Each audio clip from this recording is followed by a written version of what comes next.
Shalom jemaat yang dikasihi oleh Tuhan. Selamat hari Minggu. Semoga semua jemaat dalam keadaan sehat dan dalam lindungan Tuhan. Saya hari ini akan memberitahukan beberapa informasi terkait kegiatan di Father House Salatiga. Pengumuman yang pertama adalah saya ingin mengucapkan selamat ulang tahun kepada semua teman-teman yang merayakan ulang tahun di bulan Juli tahun 2020. Semoga panjang umur dan berkat Tuhan selalu mengikuti teman-teman semua. Kemudian pengumuman yang selanjutnya, saya juga ingin mengucapkan selamat ulang tahun pernikahan kepada keluarga Bapak Pugu. Semoga keluarga ini semakin bertumbuh dalam Tuhan dan menjadi berkat buat sesama. Pengumuman yang selanjutnya adalah bagi jemaat ataupun saudara-saudara terkasih semua yang rindu untuk didoakan ataupun ingin melakukan konseling, silakan menghubungi nomor hotline di bawah ini. Nomor di bawah ini adalah nomor Pastor Sam. Jadi untuk teman-teman semua yang rindu untuk didoakan atau ingin melakukan konseling bisa langsung menghubungi nomor di bawah ini. Pengumuman yang selanjutnya adalah bagi jemaat atau saudara-saudara semua yang ingin memberikan persembahan ataupun persepuluhan bisa langsung menghubungi nomor hotline di bawah ini. Nanti nomor ini akan membantu teman-teman untuk menjelaskan cara atau mekanisme pemberian persepuluhan ataupun persembahan. Pengumuman yang selanjutnya adalah kami menghimbau untuk teman-teman semua jemaat tetap menjaga kesehatan serta taat terhadap protokol kesehatan yang diterapkan oleh pemerintah. Pengumuman yang terakhir adalah jangan lupa untuk teman-teman follow akun Instagram Father House Salatiga serta subscribe link YouTube Father House Salatiga. Demikian pengumuman dari kami untuk minggu ini. Semoga semua jemaat tetap sehat dan selalu bersemangat hidup di dalam Tuhan. Selamat hari Minggu. Tuhan berkati.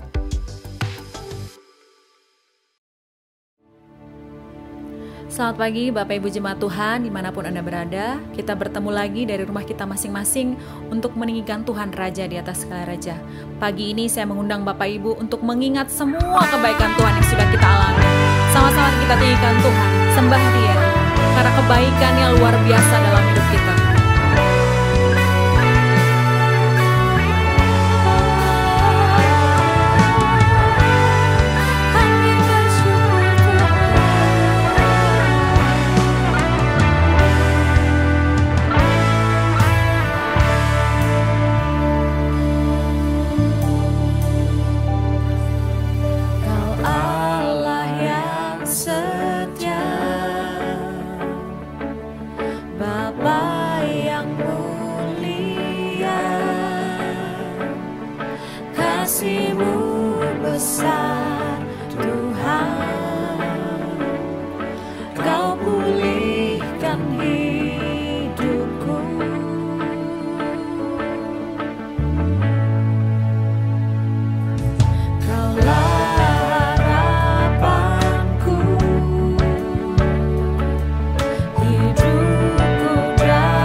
Sama-sama kita katakan segenap hatiku menyembahmu Yesus, ku bersyukur padamu selamanya.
Engkau Allah yang luar biasa atas hidup kami Tuhan.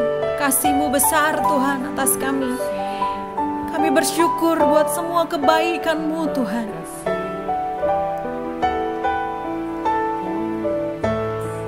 Dengan apa kan ku balas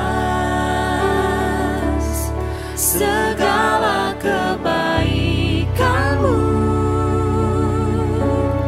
Segenap hatiku menyembah-Mu Yesus. Ku bersyukur padamu. Dengan apa kan ku balas segala kebaikan-Mu? Segenap hatiku menyembah-Mu Yesus. Ku bersyukur padamu.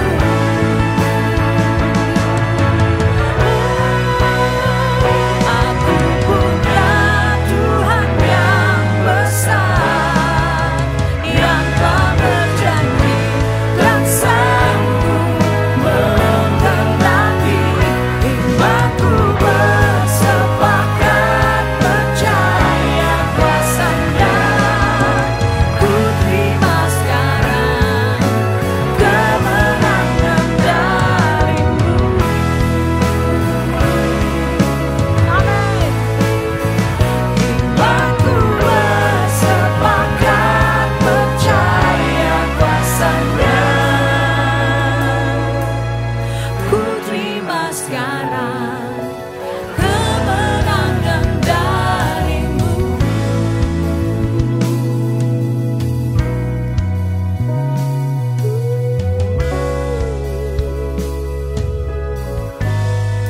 Ku terima sekarang kemenangan dari-Mu. Terima kasih. Terima kasih. Ku terima sekarang kemenangan.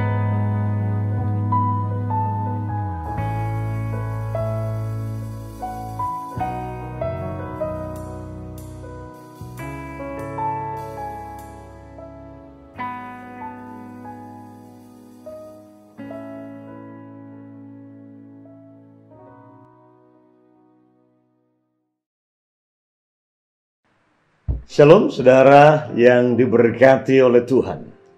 Happy Sunday buat kita semua. Ini hari yang dahsyat, hari yang super buat saudara.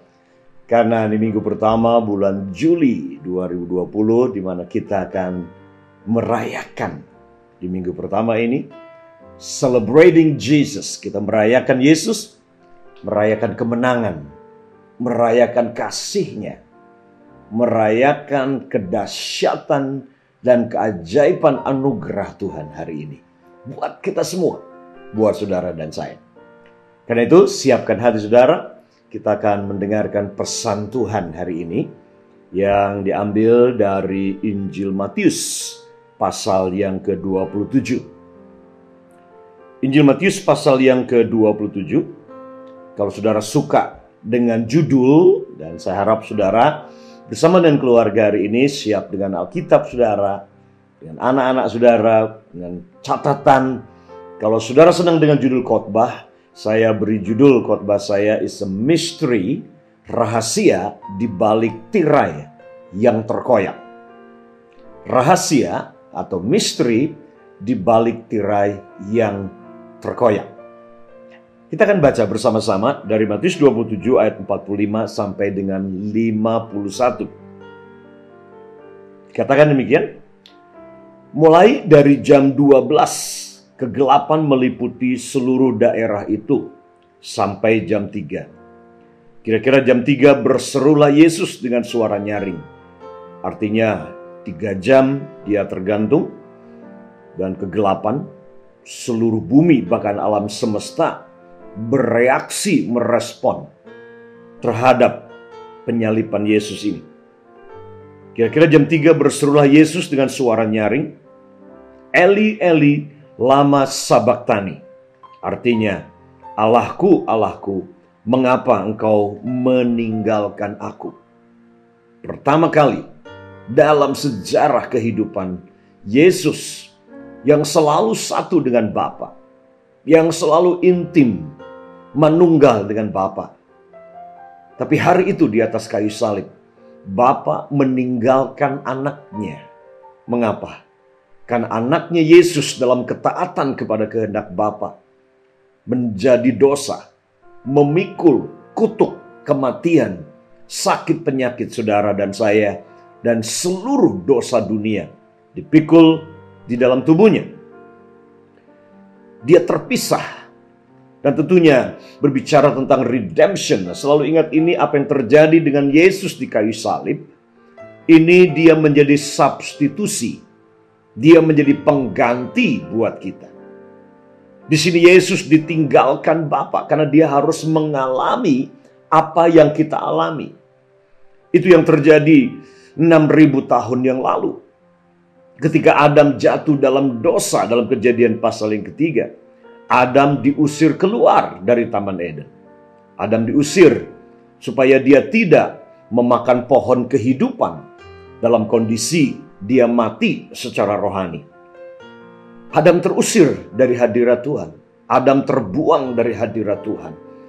Dia meninggalkan Taman Eden. Artinya dia meninggalkan hadirat Tuhan, meninggalkan hadirat Bapa hari itu. Dan ini yang terjadi dengan Yesus di sini. Bapa meninggalkan Yesus. Yesus, dia terputus hubungan dengan Bapa karena dia menjadi dosa. Allahku, Allahku, mengapa engkau meninggalkan aku? Bumi menolak Yesus, surga juga menolak Yesus. Dia tergantung di antara langit dan bumi. Dia ditolak. Ditolak oleh surga hari itu, tapi juga dia ditolak oleh bumi ini. Karena manusia, orang berdosa pun tidak menginginkan dia. Para politisi tidak menginginkan Yesus. Tokoh-tokoh agama itu yang menginginkan Yesus mati di atas kayu salib dan menolak dia. Yesus, dia mengalami penolakan ini. Supaya hari ini kita diterima. So that today we can be accepted in the beloved. Supaya hari ini saudara dan saya diterima. Tidak perlu lagi saudara ditolak dan dibuang dari hadirat Tuhan. Karena itu melalui Yesus, semua orang bisa datang kepadanya. Dan semua orang diterima oleh dia. Dikatakan di sini, artinya Allahku, Allahku, mengapa engkau meninggalkan aku? Mendengar itu, beberapa orang yang berdiri di situ berkata, ia memanggil Elia. Dan segeralah datang seorang dari mereka. Ia mengambil bunga karang, mencelupkannya ke dalam anggur asam, lalu mencucukkannya pada sebatang buluh dan memberi Yesus minum. Dalam kondisi haus, penuh luka, bilur-bilur berdarah di sekujur tubuhnya, bahkan wajahnya karena mahkota duri, darah meleleh dari kepalanya karena mahkota duri yang ditaruh di atas kepalanya. Dalam kondisi seperti itu, mereka mencucukkan, memberi kepada Yesus anggur asam, lalu mencucukkannya pada sebatang bulu dan memberi Yesus minum. Tapi orang-orang lain berkata, jangan, baiklah kita lihat, apakah Elia datang untuk menyelamatkan dia? Yesus berseru pula dengan suara nyaring, lalu menyerahkan nyawanya. Dan lihatlah, tabir bait suci terbelah dua. Tabir bait suci terbelah dua. Dari atas sampai ke bawah. Dan terjadilah gempa bumi dan bukit-bukit batu terbelah. Ketika ini terjadi, semua murid-murid bingung, tidak paham. Ada sebuah pertanyaan yang ada dalam pikiran mereka. Itu adalah pertanyaan, mengapa? Dan ini pertanyaan mengapa, pertanyaan why ini. Itu ditanyakan oleh seorang yang bernama Ayub. Dalam kitab Ayub ada 19 kali kata why. Mengapa? Mengapa anakku mati dengan cara seperti ini? Mengapa bisnisku hancur dan bangkrut? Mengapa semua aset semuanya habis hilang diambil para perampok itu? Mengapa istriku sendiri kemudian yang seharusnya menjadi penolong malah meninggalkan aku dan menyuruh aku mengutuki Tuhan? Mengapa tubuhku satu-satunya itu pun penuh dengan sakit penyakit yang menjijikkan? Mengapa teman-temanku mereka menghakimi aku untuk sesuatu yang aku tidak lakukan? Mengapa? Nah, pertanyaan ini, dan sudah bisa tanyakan terus on and on, why, and why. Saudara yang diberkati Tuhan, satu hal yang kita harus selalu ingat dan paham dalam hidup ini, bahwa dimanapun, kapanpun sepanjang sejarah, akan selalu ada sebuah faktor dalam kehidupan namanya faktor X. Faktor X ini bicara tentang sebuah faktor yang kita tidak paham. Kita tidak mengerti, kita tidak punya jalan keluar, kita tidak punya jawabannya juga. Ada banyak hal dalam hidup ini. Banyak peristiwa, banyak kejadian dalam hidup ini yang kita tidak mengerti. Seperti wabah corona, pandemik COVID-19 yang menyebar di 200 negara hari ini, yang begitu cepat. Sejak Desember 2019, dimulai dari sebuah kota Wuhan di Cina, dan sekarang sudah ada di 200 negara dan sudah membunuh begitu banyak orang. Pertanyaan muncul, why? Mengapa? Nah, orang bisa berspekulasi. Orang bisa mencoba mencari reason, alasan untuk pertanyaan mengapa ini terjadi, mengapa itu terjadi. Ada yang muncul dengan teori konspirasi. Ada yang memberitahu pertanyaan-pertanyaan ini. Apakah corona ini sesuatu yang memang natural terjadi? Ataukah sesuatu yang direkayasa di lab dan kemudian disebarkan? Nah, sekali lagi ini semua adalah spekulasi. Semua ini adalah asumsi-asumsi. Semuanya ini adalah manusia yang mencoba untuk menemukan jawaban untuk pertanyaan mengapa. Buat saya, jawabannya sederhana. Saya tidak tahu. Apakah ini teori konspirasi? Saya tidak tahu. Apakah Tuhan yang melakukan ini? Saya akan berkata tidak. Sebab Yohanes 10 ayat 10 berkata dengan jelas, iblis datang untuk mencuri, membunuh dan membinasakan. Tapi Yesus berkata, aku datang untuk membawa hidup dan hidup yang berkelimpahan. Jadi dimanapun di situ, apapun yang terjadi, yang unsurnya adalah mematikan, kebinasaan, merusak, membunuh, sudah pasti bukan Tuhan Yesus yang melakukannya. Karena dia datang untuk membawa hidup. Itu terjadi semua karena memang kita hidup di tengah-tengah dunia yang sudah jatuh dalam dosa. Alam semesta berkeluh kesah oleh karena menantikan penebusan yang datang oleh karena Yesus Kristus Tuhan. Kita berkata bahwa seluruh bumi ada di bawah kuasa si jahat. Itu terjadi sejak Kejadian pasal yang ketiga. Karena sejak awal Tuhan memberikan kuasa. Bumi ini diberikan kepada anak manusia. Mazmur 115. Tapi kemudian manusia ketika tidak taat menyerahkan penguasaan dan kendali dan yang terjadi di bumi ini ada di bawah pengaruh si jahat, kerajaan kegelapan, si iblis ini. Nah, sekali lagi, saudara yang diberkati Tuhan, kita bisa terus berspekulasi dan kita bisa terus bertanya mengapa, dan mengapa. Ini misteri dan ini faktor X dalam kehidupan. Bayangkan seorang yang bernama Yusuf. Dia punya mimpi yang besar. Dia akan jadi pemimpin dalam mimpi itu. Dia menceritakan kepada saudara-saudaranya, ceritakan kepada kakak-kakaknya. Dia berharap kakaknya akan memberikan support dan teriak dan berkata, "Ye, Yusuf, kami support kamu, kami dukung, doakan kamu. Ayo, kamu bisa." Mungkin itu yang Yusuf harapkan.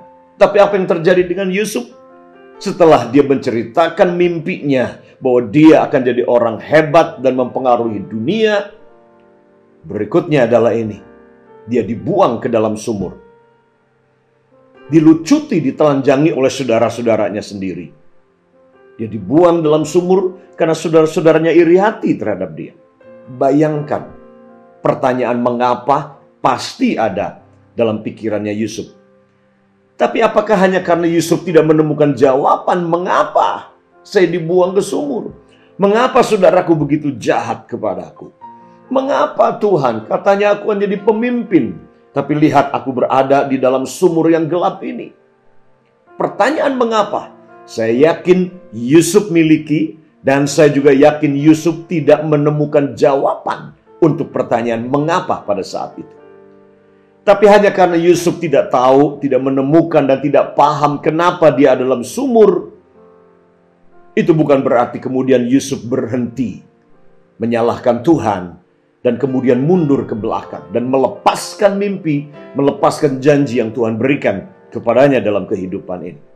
Tidak. Yusuf tidak membiarkan the unknown.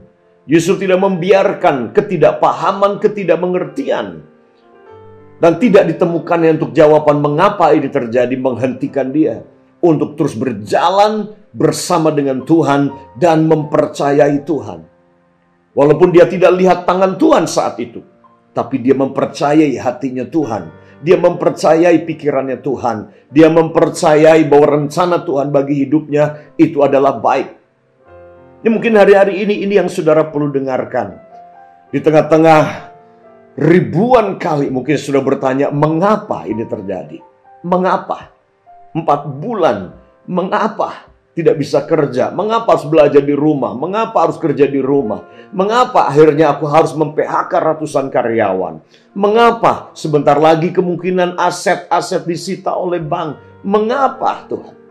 Anak-anak mungkin tidak bisa sekolah karena saudara orang tua tidak bisa membiayai. Karena bisnis saudara tidak menghasilkan uang. Mengapa? Tapi saya ingin berkata buat saudara begini. Saya yakin saudara telah berdoa, telah beriman, mengucapkan janji Tuhan. Tapi saudara masih belum juga menemukan jawaban dan solusi untuk persoalan yang saudara sedang hadapi hari ini. Ada sebuah quote dari sebuah lagu yang sangat bagus sekali. Judulnya adalah ini. Ini quote yang powerful, yang saya selalu ingat. Yang berkata begini. When you can't see his hand, just trust his heart. Saat engkau tidak lihat tangan Tuhan, percayai hatinya Tuhan.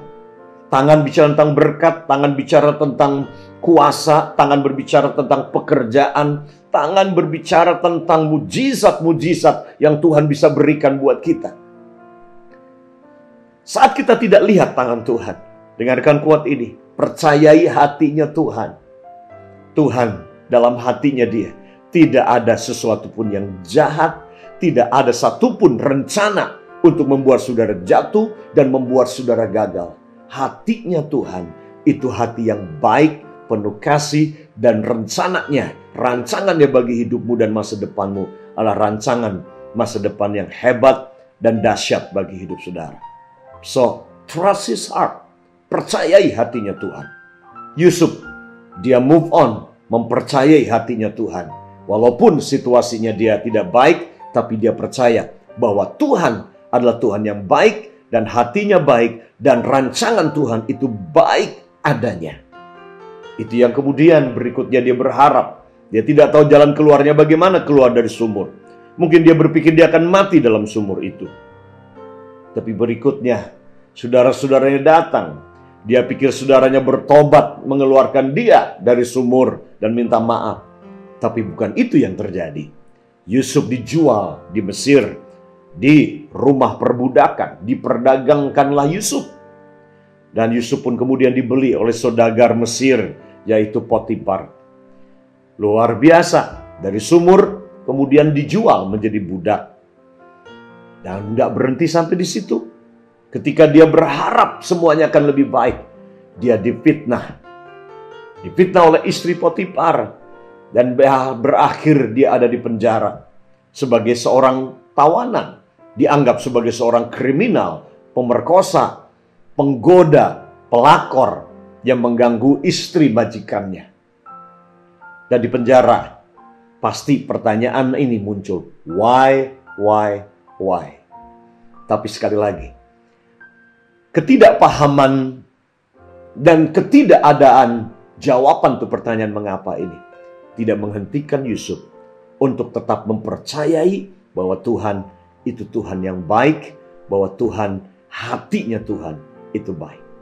Dan itu yang saya ingin saudara dengarkan hari ini. Ini terjadi juga dengan murid-muridnya. Ketika Yesus Tuhan yang 3 tahun sebelumnya mereka dengarkan panggilannya. Mereka tinggalkan bisnis, tinggalkan semua untuk mengikut Yesus. Karena Yesus berkata, follow me, ikut aku dan aku akan jadikan engkau penjala manusia. Mereka tinggalkan semua. Selama 3 tahun mereka diberi makan, mereka lihat mujizat, mereka lihat pengajaran Yesus, mereka lihat pola hidup raja ini. Mereka menjalankan pola hidup raja dan kerajaan selama 3,5 tahun bersama dengan Yesus dari Nazaret ini. Mereka berharap Yesus inilah Mesias. Mereka berharap Yesus inilah yang akan memerdekakan Israel dari penjajahan Romawi. Mereka berharap. Tapi betapa mereka pun kecewa. Dan pertanyaan why ini muncul. Ketika mereka menyaksikan Tuhan yang mereka ikuti, Rabi yang mereka sangat puja dan sembah, yang mereka harapkan, itu mati tergantung di atas kayu salib. Murid-murid penuh dengan pertanyaan mengapa. Peristiwa di kayu salib yang kita baca ini, ketika Yesus dia berseru, sudah selesai. Dan tabir bait suci waktu itu robek dari atas sampai ke bawah. Terbelah. Tabir bait suci robek dari atas sampai ke bawah. Berbicara tentang tindakan Tuhan. Karena tabir bait suci ini cukup tebal dan sangat tinggi di dalam bait suci. Antara ruang suci dengan ruang maha suci ini. Imam tidak mungkin dia naik bisa merobek itu. Jelas itu adalah tindakan Tuhan. Pertanyaan buat kita adalah ini. Why? Mengapa Tuhan merobek tabir bait suci itu? Sehingga sekarang ruang maha suci terbuka lebar. Yang dalam perjanjian lama itu dijaga ketat. Karena disitulah tabut perjanjian. Disitulah ruang maha kudus. Disitulah imam besar bisa masuk 1 tahun 1 kali. Tapi mengapa kali ini tabir ini robek dari atas sampai ke bawah? Apa misteri di balik ini? Apa rahasia yang sedang terjadi di balik robeknya tabir bait suci ini? Sebuah pertanyaan kadang-kadang. Dalam perjanjian lama, Tuhan yang menetapkan aturan ini. Tuhan yang memilih ini bait suci. Tuhan tinggal di ruang maha suci. Dia suruh Musa membangun tabir yang memisahkan. Tapi kali ini Tuhan sendiri yang merombaknya. Tuhan sendiri yang merobeknya. Mungkin sudah bertanya, apakah Tuhan pelin-pelan? Jawabannya adalah tidak. Tuhan adalah Tuhan. Dia berdaulat. Dia terus bergerak secara progresif dalam rencananya, menggenapi rencananya.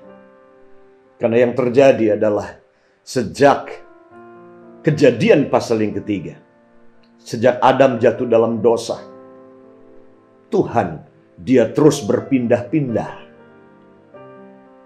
Tetapi kerinduan Tuhan sejak awal adalah tinggal di dalam manusia. Itu sebabnya ketika dia ciptakan Adam dan Hawa, dia bentuk tubuhnya dari debu tanah. Kemudian Allah dia menghembuskan napas hidup. Rohnya sendiri tinggal di dalam manusia. Tapi kejadian pasal yang ketiga, Tuhan tidak bisa lagi tinggal di dalam manusia. Karena rohnya manusia dalam keadaan mati. Sehingga semua kecenderungan pikirannya menghasilkan kejahatan. Tetapi tetap Tuhan adalah Tuhan yang ingin tinggal di dalam kita. Dia tidak bisa tinggal di dalam hati manusia. Karena hati manusia penuh dosa dan mati. Tuhan tetap mengambil inisiatif untuk tinggal di tengah-tengah umatnya.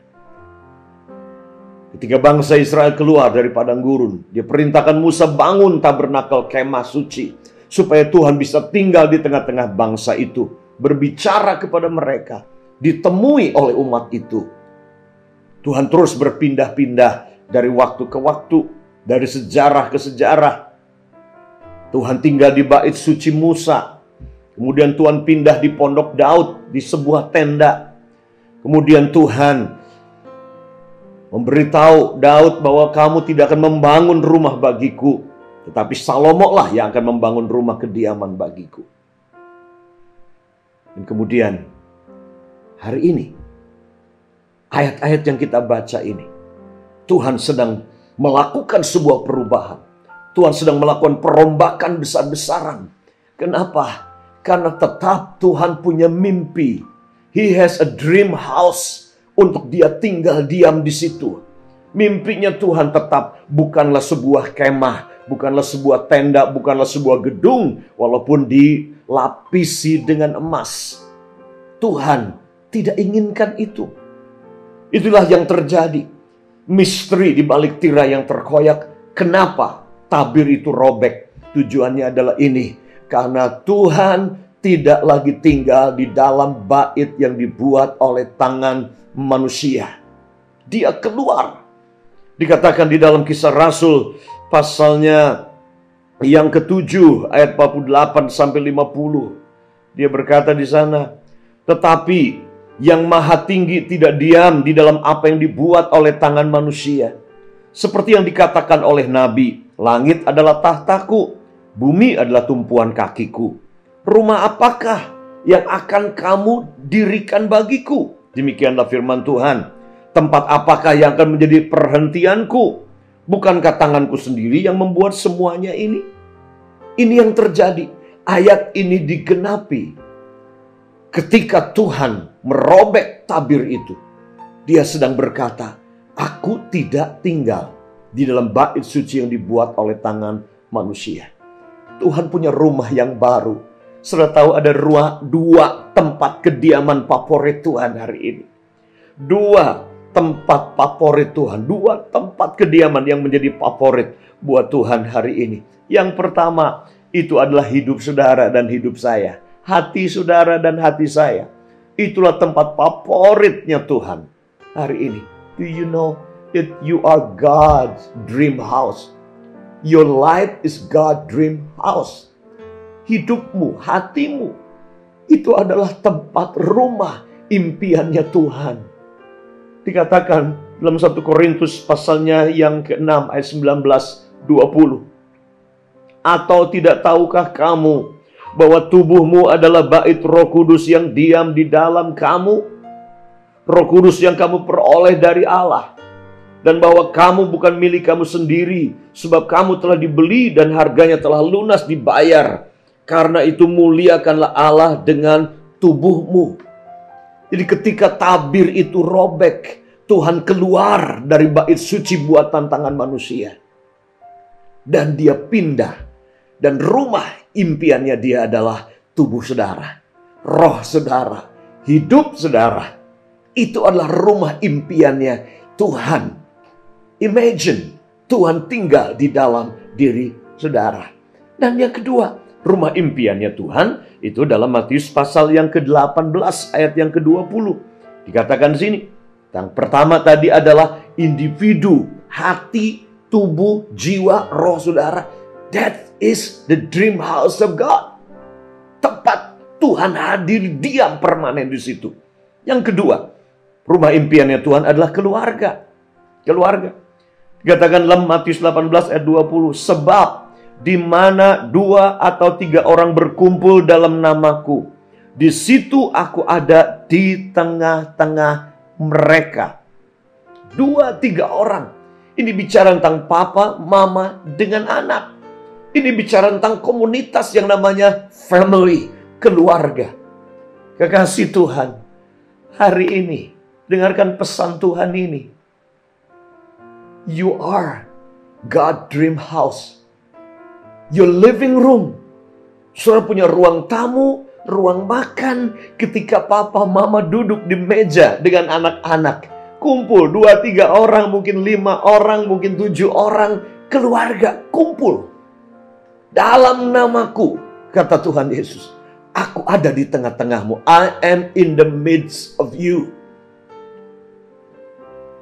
Pernahkah saudara membayangkan bahwa dalam beberapa bulan ini sebuah sejarah yang belum pernah terjadi sepanjang sejarah di dunia. Ya. Tempat suci tutup. Tempat suci bukan cuma satu agama, semua agama. Mulai dari tempat suci Muslim, Mekah, Madinah, tempat orang-orang naik haji, memenuhi rukun iman dalam Islam. Tutup. Tidak ada orang yang bisa naik haji. Semua masjid, semua tempat-tempat suci, saudara-saudara kita Muslim, semua tutup. Tidak boleh ada ibadah di sana. Apalagi tempat suci umat Katolik. Katedral Vatikan di Roma. Dan semua katedral di seluruh dunia. Itu pun saudara, semua tutup. Tidak boleh ibadah di sana karena pandemi corona ini. Apalagi kuil-kuil Buddha, kuil-kuil Hindu. Semua tempat-tempat suci semua agama, termasuk gereja. Bayangkan gereja yang dibangun begitu megah, kapasitas 20.000. Karena corona yang tidak nampak oleh mata, tempat itu harus tutup dan tidak boleh dipakai untuk kumpul. Tempat-tempat suci yang selama ini dianggap ini tempat di mana Tuhan hadir, Tuhan diam, umat pengikut agama bertemu dengan Tuhan dan beribadah di sana. Tetapi dalam beberapa bulan ini di seluruh dunia, semua tempat suci ini harus tutup dan tidak boleh dipakai karena umat tidak bisa kumpul karena COVID-19 ini. Apa yang sedang terjadi? Ya. Tuhan pindah. Tuhan keluar dari tempat-tempat suci buat tantangan manusia ini. Di mana Tuhan pindah? Tuhan pindah ke dalam rumah-rumah. Tuhan tinggal dalam rumah-rumah. Ibadah di rumah. Pertama kali dalam sejarah dunia. Kantor-kantor tutup semua. Orang tidak bisa bekerja di kantor-kantor lagi. Untuk pertama kali terjadi dalam sejarah dunia, Corona membuat semua kampus, universitas, sekolah-sekolah, apapun namanya, semuanya tutup, tidak boleh dipakai. Karena physical distancing, karena COVID-19 ini. Kerja di rumah. Sekolah di rumah. Ibadah di rumah. Rumah bukan cuma gedung bangunan. Dengarkan ini. Tetapi yang pertama, rumah itu berbicara tentang hidup saudara dan hidup saya. Dan yang kedua adalah keluarga saudara dan keluarga saya. Saudara, inilah yang sedang terjadi. Jadi ketika Yesus berteriak berseru, sudah selesai. Dan tabir bait suci robek dari atas ke bawah. Dan dia berkata, sudah selesai. Dia sedang meneriakkan sebuah era baru, sebuah cara baru, sebuah kehidupan yang baru, sebuah zaman yang baru. Zaman yang lama sudah selesai. Karena ketika Yesus teriak sudah selesai, dia sedang berkata perjanjian lama sudah digenapi. It is finished.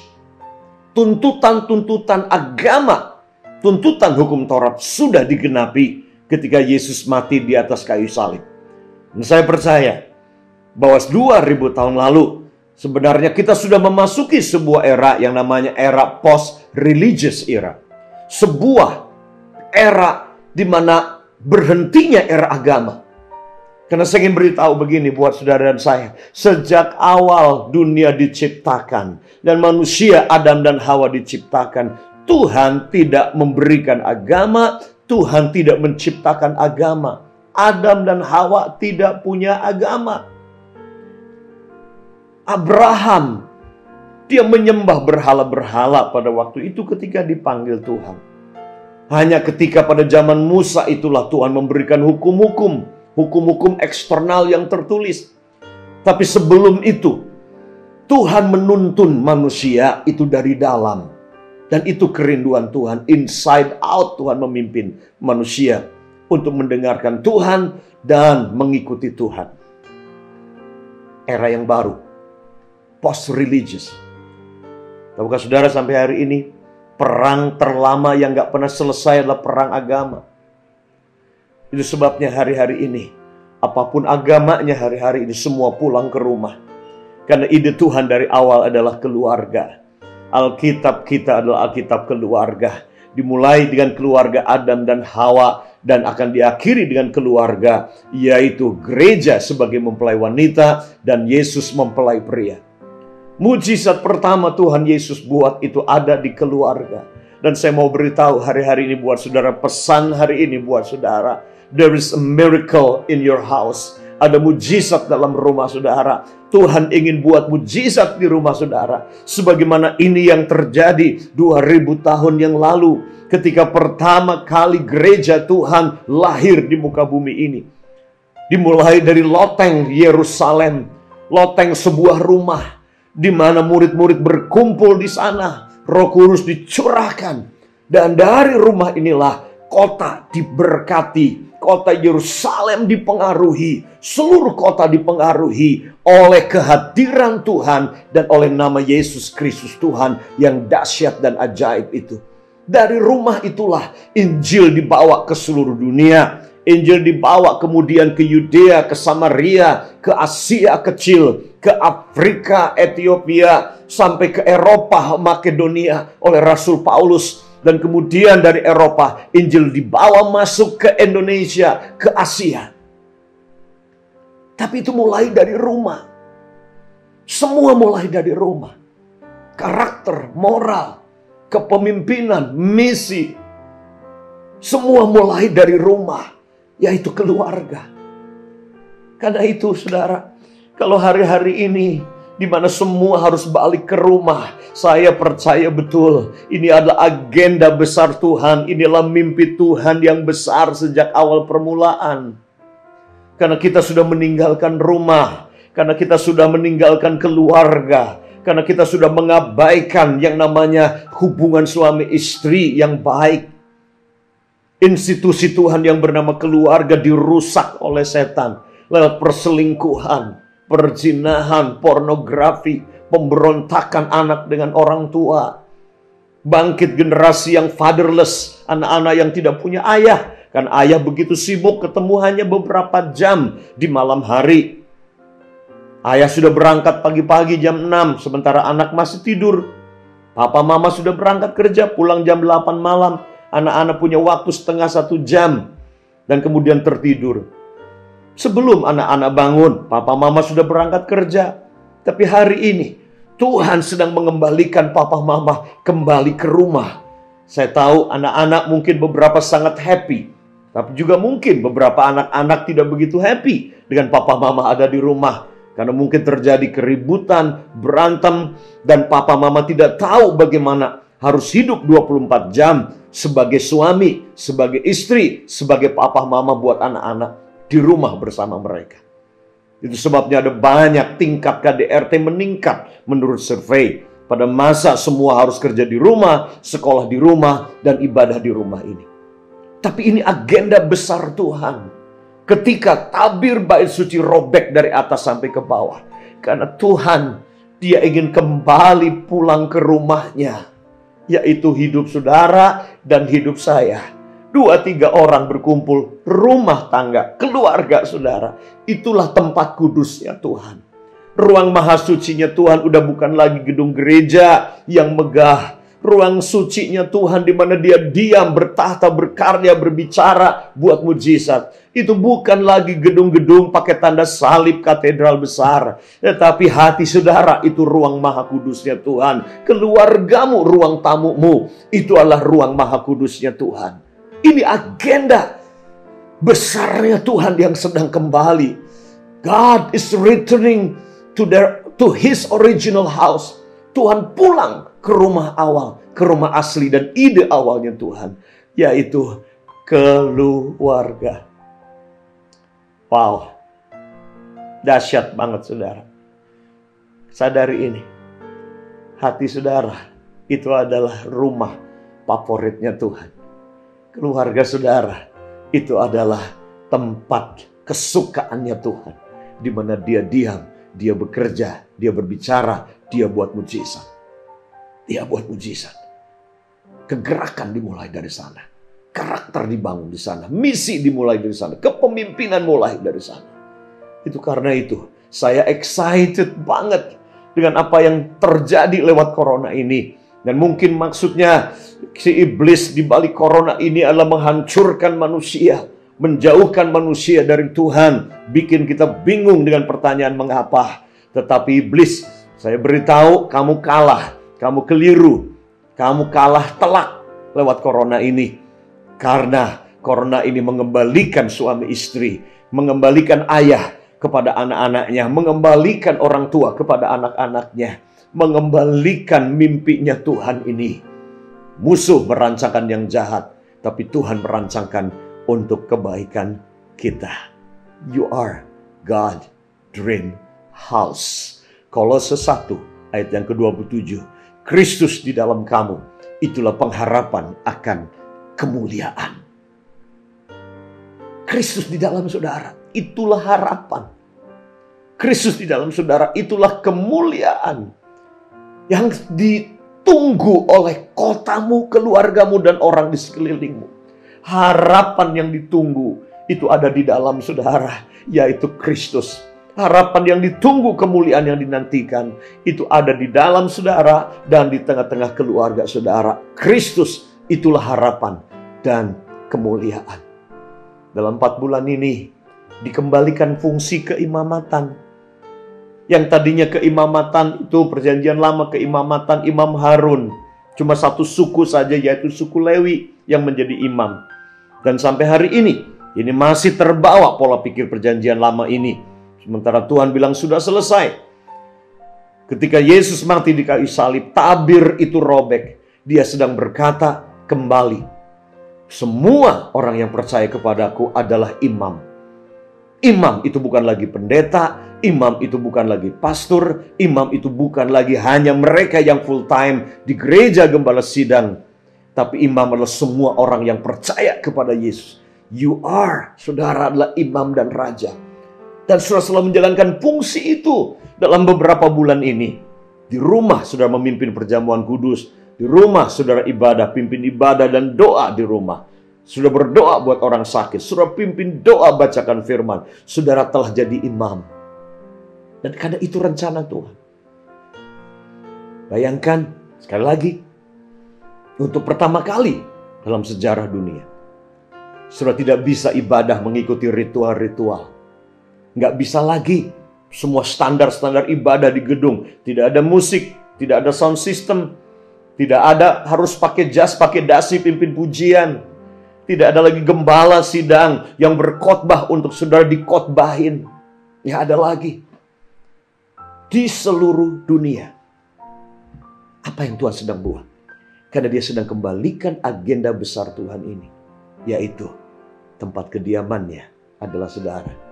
Imam-imamnya itu adalah saudara semua. Korban persembahannya bukan lagi ritual-ritual agama, tetapi hidup saudara. Itulah korban persembahan yang hidup. Roma 12 katakan, saudaraku yang kekasih, persembahkan dirimu sebagai persembahan yang hidup. Bawa tubuhmu jadi korban persembahan. Itu ibadah yang sejati. Ibadah yang sejati adalah mempersembahkan hidup ini jadi persembahan yang hidup. Dia tidak ingin korban persembahan ritual yang mati, tapi dia ingin hidup yang dipersembahkan. Jadi ibadah yang berkenan kepadanya. yaitu hidup saudara dan hidup saya. Mari saudara, hari ini kita akan sama-sama tangkap pesan Tuhan ini. Tangkap agenda Tuhan besar ini lewat semua yang sedang terjadi hari ini. Datang pada Tuhan hari ini. Saya mau berdoa buat saudara. Dan syukuri berkat Tuhan. Dan ambil maksud Tuhan ini. Rahasia di balik tirai yang terkoyak ada 3 hal ini. Mengembalikan maksud Tuhan. Yang pertama, saudara adalah rumah Tuhan. Saudara adalah imam Tuhan. Saudara adalah korban persembahannya. Bukan gedung, bukan pendeta, bukan semua ritual. Tapi saudara dan keluargamu. Dan sekali lagi saya ingin katakan ini. Saudara adalah rumah kesukaannya Tuhan. Rumah kesukaannya Tuhan. Keluargamu itu tempat favoritnya Tuhan. Untuk Tuhan diam, tinggal, berbicara, berkarya, dan bekerja. Lewat hidupmu, lewat keluargamu. Dimulai dari rumah sampai ke seluruh dunia. Dimulai dari rumah. Dan itu yang terjadi di Tiongkok. Tiap hari 20.000 jiwa bertobat. Tiap hari di rumah-rumah. Di bawah komunis yang menekan, menganiaya, membakar gereja, dan menangkap pendeta-pendeta, memasukkan mereka ke penjara. Ini yang terjadi di gereja Mula-Mula Kisah Rasul. Tiap hari ada jiwa-jiwa yang bertobat di mana? Bukan di gedung sinagoga, tapi dari rumah ke rumah. Mereka memenangkan jiwa menuai tuaian besar. Kita sedang ada pada global harvest. Dan siapa global harvesternya? Siapa penuai globalnya? Setiap orang yang percaya di seluruh dunia. Itulah penuai-penuai. Lumbungnya adalah keluarga. Rumah-rumah saudara, bukan gedung gereja yang besar. Karena nggak akan cukup.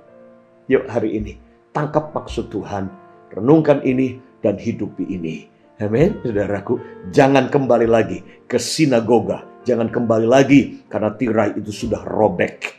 Tuhan berkata, sudah selesai era agama. Sudah selesai era ritualistik. Sudah selesai era perjanjian lama sudah digenapi. Kita sedang ada dalam perjanjian yang baru. Hiduplah dengan cara yang baru di dalam a new normal of living.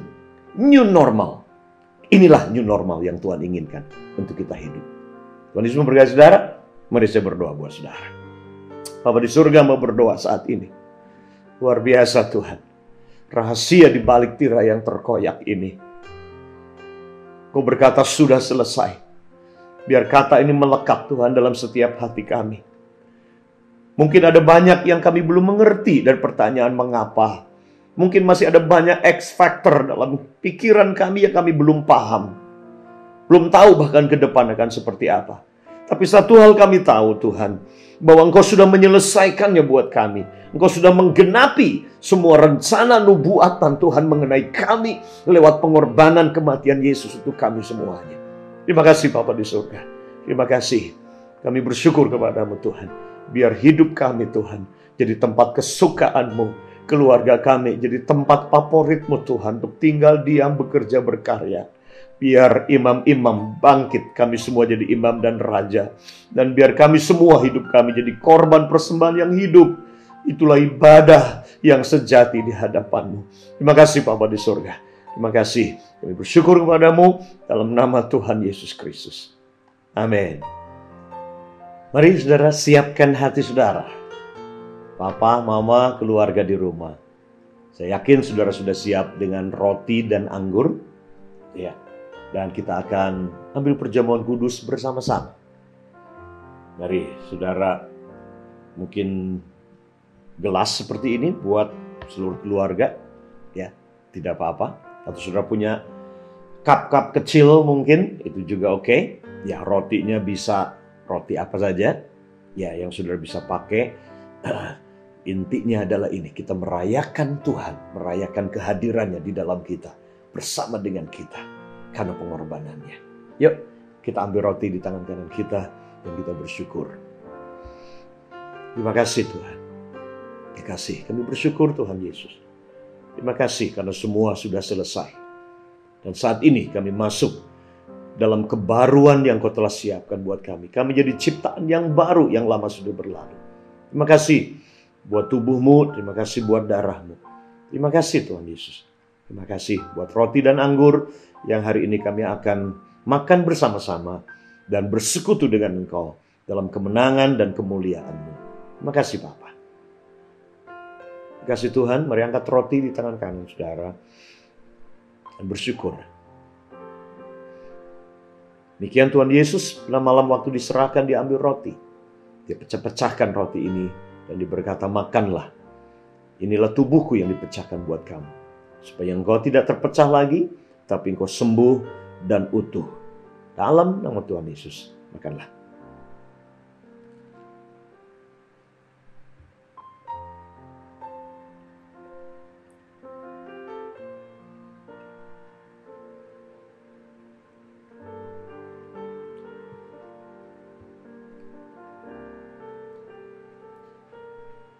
Terima kasih Tuhan. Terima kasih buat kesembuhan. Terima kasih buat pemulihan. Terima kasih tubuhmu sembuh. Tubuh yang sakit disembuhkan. Karena tubuhmu Tuhan Yesus yang telah dipecahkan. Demikian juga tubuh Kristus. Kesatuan, keutuhan tubuh Kristus terjadi dalam hidup kami, keluarga kami, di kota kami, bahkan di bangsa kami. Terima kasih Tuhan buat darahmu. Demikian Tuhan Yesus diambil cawan berisi anggur dan berkata, ini cawan perjanjian baru yang dimeteraikan dengan darahku, minumlah. Dan setiap kali kamu meminumnya, kamu ingat kematianku. Beritakan kematianku. Biar semangat misi, semangat menginjil. Ini menyertai kita, membakar hati kita. Lewat kita bersekutu. Lewat darahnya yang telah dicurahkan untuk dunia ini. Minumlah dalam nama Yesus.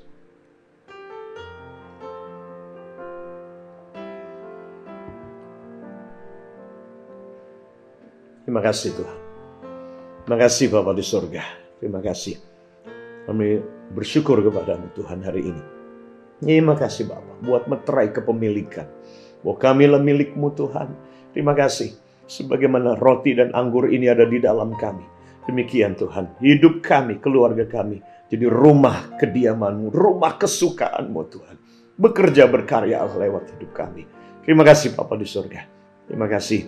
Bersyukur kepadamu Tuhan. Terima kasih buat berkat-Mu. Dalam nama Tuhan Yesus.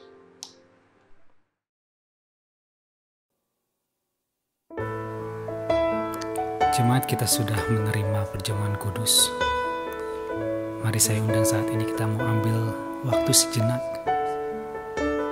Menikmati karya keselamatan yang begitu luar biasa yang telah Tuhan berikan bagi setiap kita. Mari kita penuhi hati kita dengan ucapan syukur.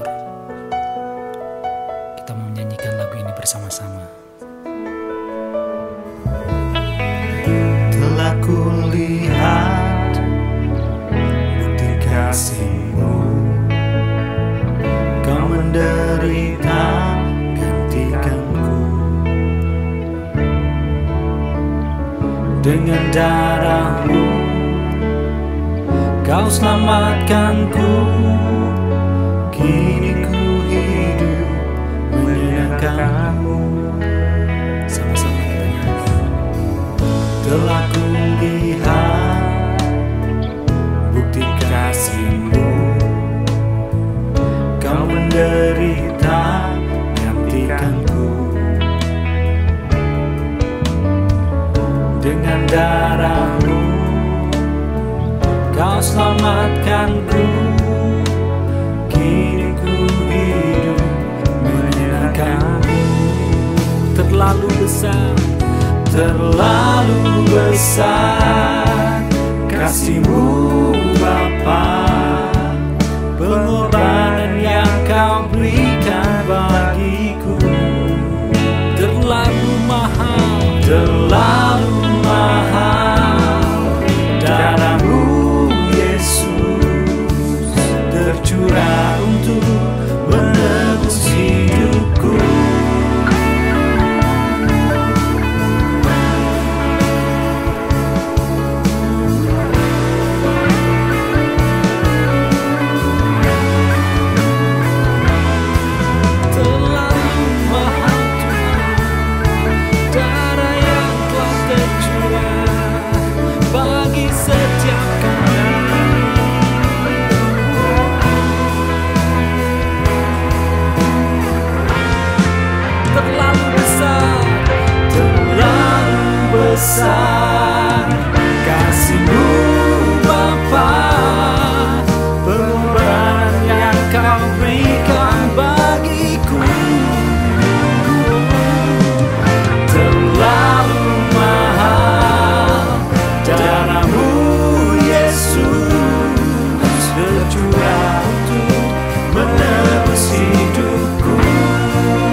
untuk menebus dosa kami. Kami bersyukur karya-Mu begitu luar biasa. Untuk setiap kami Tuhan, Engkau menebus dosa kami. Buat pengorbanan, buat diselamatkan dalam-Mu, kami telah diberikan hidupku.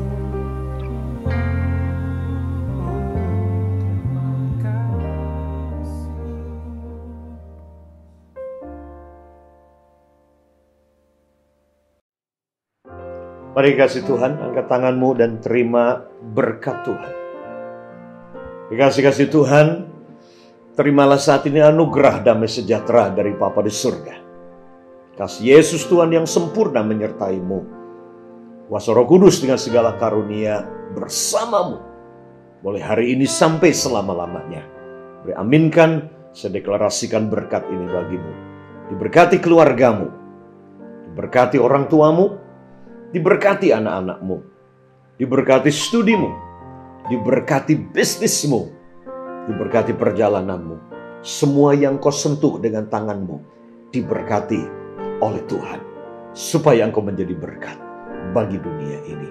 Dalam nama Tuhan Yesus. Amin. Happy Sunday buat semua saudara, dimanapun saudara berada. Dan sampai kita jumpa minggu depan. Tuhan Yesus memberkati.